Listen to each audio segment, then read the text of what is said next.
আসসালামু আলাইকুম এভরিওয়ান। আমি আজকে আপনাদেরকে বট পরিষ্কার করে দেখাবো এবং বট ভুনো করে দেখাবো। বটগুলো আমি এরকম পরিষ্কার করে নিয়েছি। এরকম নোংরা ছিল, এই পিছনের অংশটা খুবই ময়লা। আমি এই যে এইভাবে চামড়াগুলো টেনে টেনে ফেলে দিচ্ছি। চামড়া টেনে ফেলে পরিষ্কার করে তারপর ফিরে আসছি। এইভাবে পরিষ্কার করে আমি বটগুলো ফিরে আসছি। এখানে বটগুলো আমি এরকম পরিষ্কার করে নিয়েছি এবং পরিষ্কার পানিতে ধুয়ে নিয়েছি, একদম পরিষ্কার পানিতে ধুয়ে নিয়েছি। এখন একটা হাঁড়িতে পানি দিয়ে দিয়েছি। এখন এখানে দিয়ে দেবো হলুদ। হলুদ দিয়ে দিয়েছি। এখন দিয়ে দেবো এখানে কয়েক পিস লেবু এবং রসটা চিপে দিয়ে দিব। লেবু আর হলুদটা দিলে এই বটের থেকে যে একটা খারাপ স্মেল আসে সেটা আসবে না।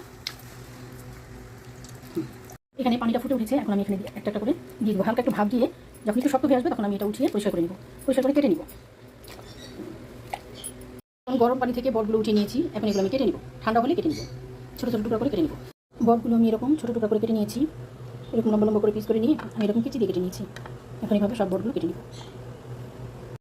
এখন বটগুলো আমার সব কাটা হয়ে গেছে। পরিষ্কার করে নেব। এখানে সব বটগুলো আমি একদম পরিষ্কার করে ঝুড়িতে নিয়ে নিয়েছি।